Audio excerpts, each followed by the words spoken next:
मैं यहाँ पर संविधान की अच्छाइयाँ गिनाने नहीं जाऊंगा, क्योंकि मुझे लगता है कि संविधान कितना भी अच्छा क्यों ना हो, वो अंततः बुरा साबित होगा अगर उसे इस्तेमाल में लाने वाले लोग बुरे होंगे। और संविधान कितना भी बुरा क्यों ना हो, वो अंततः अच्छा साबित होगा अगर उसे इस्तेमाल में लाने वाले लोग अच्छे होंगे। हेलो दोस्तों, स्वागत है आप सभी का हमारे YouTube चैनल में। कैसे उम्मीद करता हूँ ठीक ही होंगे। तो आज हम एक ऐसी वीडियो लेकर आए जिस वीडियो से आप लोगों को ज्ञान मिलेगा। बाबा साहब अम्बेडकर की कहानी कैसी थी, तो संविधान कैसे लिखा था उसने, और अपने बारे में कैसे पढ़ाई करी थी लोगों के बीच में रहकर। तो इस वीडियो से बहुत ज्ञान मिलने वाला है आपको। तो वीडियो को हम स्टार्ट करते हैं। मैं यहाँ पर संविधान की अच्छाइयाँ गिनाने नहीं जाऊंगा, क्योंकि मुझे लगता है कि संविधान कितना भी अच्छा क्यों ना हो, वो अंततः बुरा साबित होगा अगर उसे इस्तेमाल में लाने वाले लोग बुरे होंगे। और संविधान कितना भी बुरा क्यों ना हो, वो अंततः अच्छा साबित होगा अगर उसे इस्तेमाल में लाने वाले लोग अच्छे होंगे। विश्व के सबसे बड़े लिखित संविधान के रचयिता डॉक्टर भीमराव अंबेडकर, जिन्हें अपने बचपन में घोर जातिवाद का सामना करना पड़ा।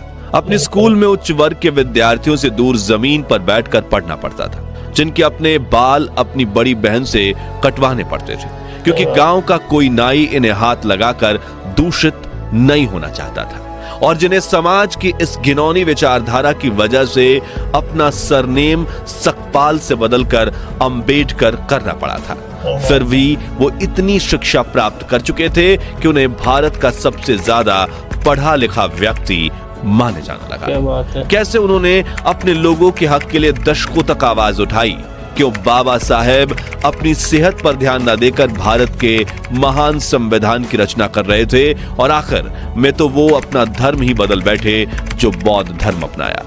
और इस धर्म को अपनाते वक्त उन्होंने कौन सी 22 प्रतिज्ञाएं ली थी, जिन पर काफी विवाद हुआ था। आज जानेंगे बाबा साहब भीमराव अंबेडकर के जीवन से जुड़ी ऐसी ही कुछ अनसुनी अनकही बातें। लेकिन उसके पहले नए दर्शक जल्दी से चैनल को सब्सक्राइब कर दीजिए। 14 अप्रैल 1891 के दिन मध्य प्रदेश के महू जिले में रहने वाले रामजी मलोजी सकपाल और भीमाबाई के घर एक बेटे का जन्म होता है। माँ भीमाबाई अपने बेटे का नाम भीमराव रखती हैं, जो अपने माता पिता की 13वीं संतान थे। 5 साल की उम्र में अंबेडकर का स्कूल में दाखिला करवाया जाता है, लेकिन छोटे से भीम को जल्द ही बात समझ में आ जाती है कि समाज में उनके परिवार के साथ भेदभाव किया जाता है। स्कूल में उन्हें स्टूडेंट्स के डेस्क से दूर कोने में जमीन पर बिठाया जाता था। लंच ब्रेक में उन्हें उस बर्तन से पानी नहीं पीने दिया जाता था जिससे बाकी बच्चे पानी पीते थे। उनके बचपन से जुड़ा एक आंखों में आंसू ला देने वाला किस्सा ये है कि एक बार भीमराव और उनके बड़े भाई को गर्मियों की छुट्टियां मनाने के लिए गोरेगांव जाना था, जहां उनके पिता कैशियर की नौकरी करते थे। दोनों भाई ट्रेन में बैठकर गोरेगांव पहुंच जाते हैं, लेकिन काफी देर इंतजार करने के बावजूद उनके पिता रामजी सकपाल उन्हें लेने के लिए स्टेशन नहीं पहुंचते। भीमराव और उनके भाई ने साफ सुथरे कपड़े पहन रखे थे और उनके चेहरे पर मासूमियत झलक रही थी, जो देख स्टेशन मास्टर इनके पास आकर पूछता है, तुम कौन हो और कहां जा रहे हो? तभी भीमराव बिना कुछ सोचे समझे ये बता देते हैं कि वो महार जाति के दलित हैं, जो सुनकर स्टेशन मास्टर के चेहरे के भाव बदल जाते हैं और वो इन्हें बिना कुछ कहे वहां से चला जाता है। कुछ देर बाद दोनों भाई अपने पिता तक पहुंचने के लिए एक बैलगाड़ी किराए पर लेने की सोचते हैं, लेकिन बैलगाड़ी चालकों तक की भी बात पहुंच चुकी थी कि ये लोग अछूत और अस्पृश्य वर्ग के हैं और वो इनसे बात भी नहीं करना चाहते थे। काफी ठोकरे खाने के बाद एक बैलगाड़ी वाला इन्हें सवारी देने के लिए मान गया, लेकिन उसने इनसे दोगुना किराया मांगा और कहा बैलगाड़ी तुम्हें खुद ही चलानी होगी, और वो बैलगाड़ी से पैदल चलने लगा, क्योंकि उन्हें इनसे दूषित होने का डर था। यह घटना भीम के दिमाग पर काफी गहरा प्रभाव डालती है, जिसके बाद उनका ध्यान हर उस घटना पर जाने लगता है जिसमें उन्हें लोगों ने अलग और अछूत महसूस करवाया था।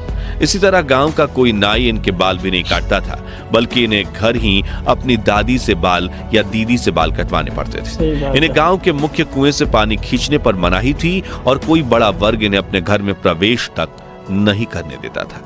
इसी तरह बचपन से ही भीम को जातिवाद का अनुभव हुआ और वो हमेशा इसे बदलने के बारे में सोचने लगे, लेकिन इस भेदभाव के बावजूद उन्होंने अपनी पढ़ाई लिखाई से ध्यान नहीं हटाया। भीमराव की किस्मत कुछ मायनों में अच्छी भी थी, जैसे कि स्कूल में कृष्ण जी केशव आम्बेडकर नाम के एक टीचर थे जो ऊंची जाति के होने के बावजूद भीमराव को पसंद करते थे और उन्होंने ही भीमराव सकपाल को अपनी सरनेम देकर भीमराव आम्बेडकर बनाया था ताकि उच्च शिक्षा के दौरान उनके साथ भेदभाव ना हो। साथ ही पिता रामजी मालोजी सकपाल बेटे भीमराव को अच्छी शिक्षा दिलवाने के लिए मुंबई ले आए। अब ये शहर तो बहुत ही आधुनिक था, लेकिन यहाँ भी दलितों के प्रति लोगों की सोच उतनी ही छोटी थी। इसलिए जब भी भीमराव अंबेडकर की असली पहचान सामने आती, उन्हें जातिवाद का सामना करना पड़ता। खैर, पढ़ाई में ध्यान देते हुए उन्होंने 17 साल की उम्र में मैट्रिक की परीक्षा पास कर ली। अपने समुदाय में मैट्रिक पास करने वाले वो पहले इंसान थे।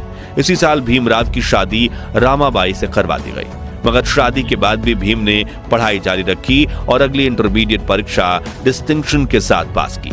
लेकिन अब उन्हें आगे पढ़ने के लिए उनके पिता के पास पैसे नहीं थे। लेकिन वो कहते हैं ना, जहां चाह होती है वहां राह होती है। और भीमराव आम्बेडकर के जीवन में चमत्कारिक घटनाओं का घटना शुरू हो गया। आपको बता दें कि जब बड़ोदरा के महाराज ने उन्हें पढ़ने के लिए स्कॉलरशिप दी, जिससे उन्होंने न सिर्फ बीए की पढ़ाई पूरी की बल्कि 1913 में उन्होंने अमेरिका जाकर यूनिवर्सिटी ऑफ कोलंबिया से मास्टर्स में दाखिला लिया। 2 साल में उन्होंने एमए की पढ़ाई पूरी की और अगले ही साल अपनी पीएचडी थीसिस भी पूरी कर ली। जिसके बाद भीमराव लंदन चले गए, जहां उन्होंने London school of economics join किया। लेकिन स्कॉलरशिप पूरी हो जाने की वजह से वो अपनी पढ़ाई पूरी नहीं कर पाए और बड़ौदा वापस लौट आए, जहां उन्होंने सिविल ऑफिसर का पद हासिल कर लिया। लेकिन यहां भी जातिवाद ने उनका पीछा नहीं छोड़ा और भेदभाव के चलते उन्होंने नौकरी छोड़ दी। 1918 में भीमराव बॉम्बे के सिडेनहम कॉलेज में लेक्चरर बने। साथ ही उन्होंने दलितों की आवाज दुनिया तक पहुंचाने के लिए मराठी अखबार मुक नायक की भी शुरुआत की, क्योंकि अपने धर्म की वजह से वो इतनी ठोकरें खा चुके थे कि अब उन्हें समझ आ रहा था कि अब अपना हक पाने के लिए उन्हें आवाज उठानी पड़ेगी। इसी बीच कुछ समय लंदन जाकर उन्होंने वकालत में अपनी पढ़ाई पूरी कर ली थी। इस तरह वो अपने जमाने के भारत के संभवतः सबसे ज्यादा पढ़े लिखे व्यक्ति बन चुके थे। डॉक्टर भीमराव बाबा साहब अंबेडकर को शुरू से ही पढ़ाई से काफी लगाव था, इसलिए उनके पास भारत की सबसे बड़ी पर्सनल लाइब्रेरी हुआ करती थी। मशहूर लेखक जॉन गुंथर अपनी किताब इनसाइड एशिया में लिखते हैं कि जब 1938 में मेरी राजगृह में अंबेडकर से मुलाकात हुई थी, तब उनके पास 8000 किताबें थी और उनकी मृत्यु तक ये संख्या बढ़कर 35,000 तक पहुंच चुकी थी। डॉक्टर भीमराव अंबेडकर के निकट सहयोगी रहे शंकरानंद शास्त्री भी अपनी किताब में लिखते हैं कि मैं 20 दिसंबर 1944 की दोपहर 1 बजे अंबेडकर से मिलने उनके घर गया। उन्होंने मुझे अपने साथ जामा मस्जिद इलाके में चलने के लिए कहा, जो इन दिनों पुरानी किताबों को खरीदने का अड्डा हुआ करता था। जब हम वहां पहुंचे तो लोग उनके चारों तरफ इकट्ठा होने लगे, लेकिन इस भीड़ में भी उन्होंने विभिन्न विषयों पर तकरीबन 2 दर्जन किताबें खरीदी। यहाँ एक दिलचस्प बात यह है कि किताबों का इतना बड़ा संग्रह होने के बावजूद वो अपनी किताबें किसी को पढ़ने के लिए उधार नहीं देते थे। किताबें मांगने वाले व्यक्ति को वह मुंह पर कह देते थे कि अगर आपको किताबें पढ़नी है तो मेरे पुस्तकालय में आइए। किताबों के प्रति उनकी भक्ति इस हद तक थी कि वो जैसे ही घर पहुंचते अपने पुस्तकालय में चले जाते। उनके पास कपड़े बदलने का समय तक नहीं होता था, फिर वो एक पुस्तक चुनकर पढ़ने बैठते थे। उनके अनुयायी बताते हैं कि रात में अंबेडकर अपनी पढ़ाई में इतना खो जाते थे कि उन्हें बाहरी दुनिया का कोई ध्यान नहीं रहता था। अंबेडकर जी अपने स्टूडेंट्स से कहते थे कि तुम्हारे पैरों में जूते भले ना हो, लेकिन तुम्हारे हाथों में किताब अवश्य होनी चाहिए। खैर, बाबा साहब अंबेडकर की लाइफ जर्नी पर वापस आए तो वर्ष 1924 में उन्होंने बहिष्कृत हिताकरणी सभा के नाम से एक एसोसिएशन की शुरुआत की, जिसका काम दलित विद्यार्थियों के लिए हॉस्टल, स्कूल और मुफ्त लाइब्रेरी स्थापित करना था।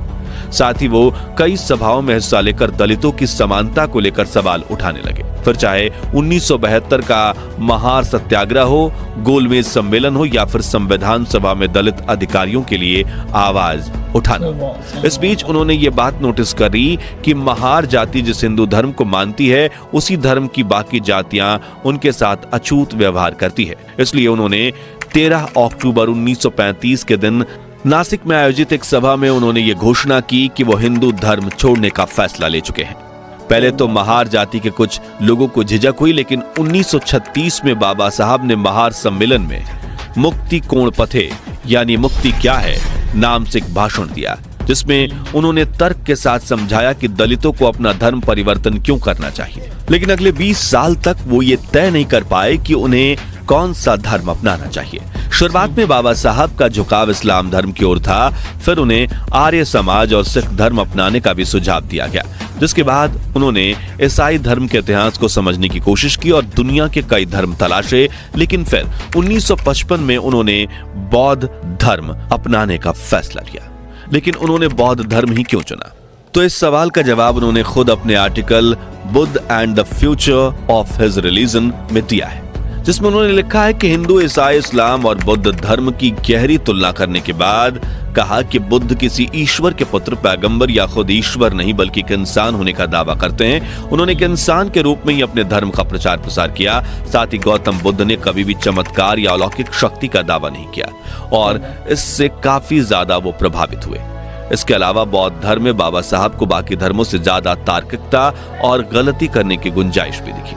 इसके अलावा उन्होंने अपने इस लेख में कई बातों का उल्लेख किया है, जिसे आप गूगल सर्च करके डिटेल में पढ़ सकते हैं। खैर, बाबा साहब के इस लेख पर भी काफी सवाल खड़े हुए थे और बाकी धर्मों के लोग उनसे खफा भी हो गए थे, लेकिन उन्होंने अपना धर्म बदलने का फैसला लिया था। इसलिए 14 अक्टूबर 1956 के दिन बाबा साहब आम्बेडकर अपने 3,65,000 समर्थकों के साथ नागपुर में पूरे विधि विधान से बौद्ध धर्म को अपना चुके थे।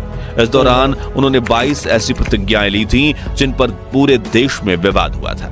साथियों, ये प्रतिज्ञाएं सही हैं या गलत, ये तय करना हमारा फैसला नहीं है और ना ही हम इसके समर्थन में हैं या इसके खिलाफ हैं, बल्कि हमारा काम आपको सिर्फ इतिहास के बारे में बताना है। तो चलिए उनमें से कुछ प्रतिज्ञाओं के बारे में जानते हैं। मैं ब्रह्मा, विष्णु और महेश में ना विश्वास रखूंगा और ना पूजा करूंगा।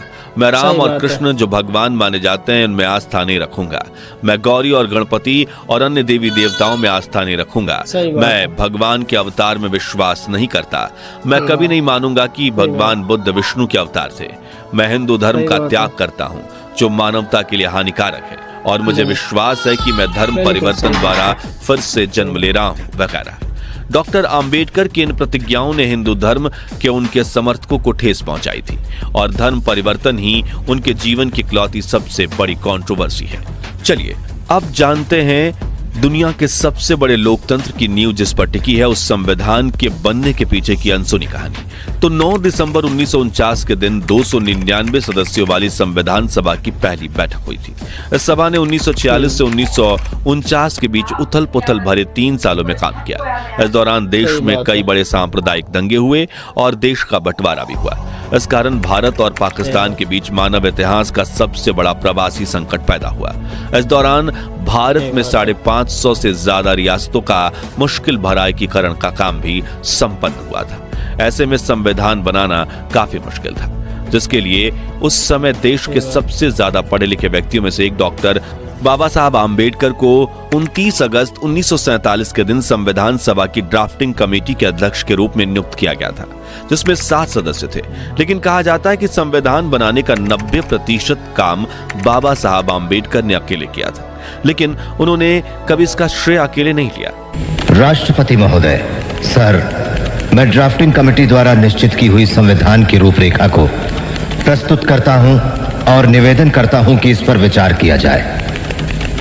राष्ट्रपति महोदय सर, मैं इस सदन में उपस्थित उन लोगों में से एक हूं जो जानते हैं कि इस संविधान का मसौदा तैयार करने में डॉक्टर अंबेडकर ने कितनी मेहनत और लगन खर्च की है। शायद सदन को पता हो कि उसके द्वारा मनोनीत 7 सदस्यों में से एक ने इस्तीफा दे दिया और उसकी जगह किसी और को नहीं लिया गया। एक सदस्य थे अमेरिका में, तो उनकी जगह भी खाली रही और एक और सदस्य अपने कुछ कामों में, राज्य के कामों में व्यस्त रहे, इसलिए उनकी जगह भी खाली रही। 1 या 2 सदस्य दिल्ली के बाहर थे और शायद सेहत की वजह से शामिल न हो सके। इसलिए आखिर में हुआ यूं कि मसौदा तैयार करने का सारा भार आ पड़ा डॉक्टर अंबेडकर पर। और मुझे कोई शक नहीं कि हम सब उनके अनुग्रहित हैं। मुझे जो भी श्रेय दिया जा रहा है वो मेरे अकेले का नहीं है। इसका कुछ हिस्सा जाता है सर BN राव को, जो कि हमारी इस सभा के संवैधानिक सलाहकार हैं, जिन्होंने ड्राफ्टिंग कमेटी के विचार करने के लिए संविधान का कच्चा मसौदा तैयार किया। इस श्रेय का कुछ हिस्सा उस ड्राफ्टिंग कमेटी के सदस्यों को भी जाना चाहिए। लेखक अशोक गोपाल के हाल ही में डॉक्टर अंबेडकर की जीवनी पर लिखी एक किताब, जिसमें उन्होंने बताया कि डॉक्टर अंबेडकर ने कैसे अपने खराब स्वास्थ्य से जूझते हुए तमाम मतभेदों को दूर करके दुनिया के सबसे बड़े संविधान में से एक को तैयार किया।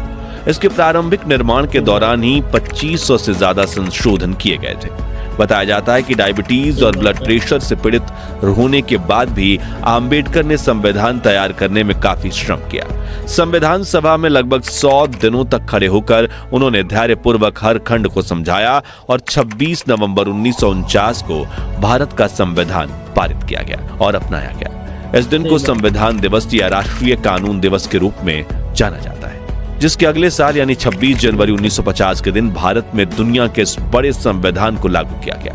इसलिए 26 जनवरी को हम गणतंत्र दिवस के रूप में मनाते हैं। संविधान निर्माण के कुछ साल बाद डॉक्टर राजेंद्र प्रसाद ने स्वीकार किया कि अंबेडकर ने संविधान के कुशल पायलट की भूमिका निभाई। वहीं 6 दिसंबर 1956 के दिन बाबा साहब के निधन के बाद प्रधानमंत्री जवाहरलाल नेहरू ने भी कहा था कि संविधान बनाने में डॉक्टर अंबेडकर से ज्यादा ध्यान किसी ने नहीं दिया और ना ही किसी और ने उतनी परेशानी उठाई। तो दोस्तों, ये थी बाबा साहब भीमराव अंबेडकर के जीवन की कुछ अनकही अनसुनी कहानी। तो दोस्तों, आप सभी का बहुत बहुत शुक्रिया हमारे वीडियो देखने के लिए। आशा करता हूँ आपको वीडियो अच्छी लगी होगी। तो मिलते हैं नेक्स्ट वीडियो में, तब तक अपना ख्याल रखें।